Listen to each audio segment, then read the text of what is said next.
বাংলাদেশের সেরা গোলকিপার প্রশ্নে আনিসুর রহমান জিকোকে নিয়ে প্রশ্ন। বাংলাদেশের ফুটবল ভক্তদের কাছে একসময় গোলবারের নিচে ভরসার নাম ছিলেন আনিসুর রহমান জিকো। তাকে বলা হতো বাংলার ফুটবলের বাজ পাখি। 2021 সালের সাব চ্যাম্পিয়নশিপে বেঙ্গালুরুতে সেরা গোলকিপারের পুরস্কার পেয়েছিলেন তিনি। সেমিফাইনালে কুয়েতের বিপক্ষে দুর্দান্ত পারফরম্যান্সে নজর কেড়েছিলেন এই গ্লাভসম্যান। জিকোর উপস্থিতি মানে ছিল রক্ষণের আস্থার প্রতীক। তখন জাতীয় দলে তারকার অভাব ছিল, ডিফেন্সিভ মিডফিল্ডে ছিলেন না হামজার মতো খেলোয়াড়।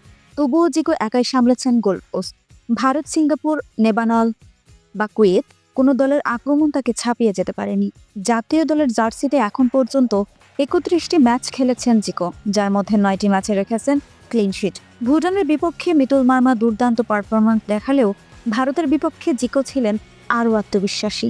যদিও সিঙ্গাপুর ম্যাচে কিছুটা চাপে পড়েছিলেন মিতুল নিঃসন্দেহে প্রতিভাবান, তবে হাওয়ায় ভেসে আসা বল সামলাতে মাঝে মাঝে দুর্বলতা দেখা দেয় তার খেলায়। সম্প্রতি জার্মানির এক ক্লাবের সঙ্গে চুক্তির গুজব ছড়ালেও জিকো নিজে জানিয়েছেন এমন কোনো প্রস্তাব তিনি পাননি। শৃঙ্খলা ভঙ্গের অভিযোগে শাস্তির পর থেকে জাতীয় দল তো বটেই, ক্লাব পর্যায়েও তার উপস্থিতি অনুপস্থিত। এই অভিজ্ঞ গোলকিপারকে আরও জাতীয় দলের রাডারে আনার তাগিদ উঠেছে ফুটবল যোদ্ধাদের কাছ থেকে, কারণ অভিজ্ঞতা সম্পন্ন একজন গোলকিপারের উপস্থিতি যে কোনো দলের জন্য ভরসা হতে পারে। আনিসুর রহমান জিকোর জাতীয় দলে প্রত্যাবর্তনের এখন সময়ের দাবি হয়ে উঠেছে। তবে সত্যি কি ফিরবেন তিনি? প্রশ্ন এখন সেটাই। অনন্যা মালিকা, সমী, দৈনিক দেশ, জনতা।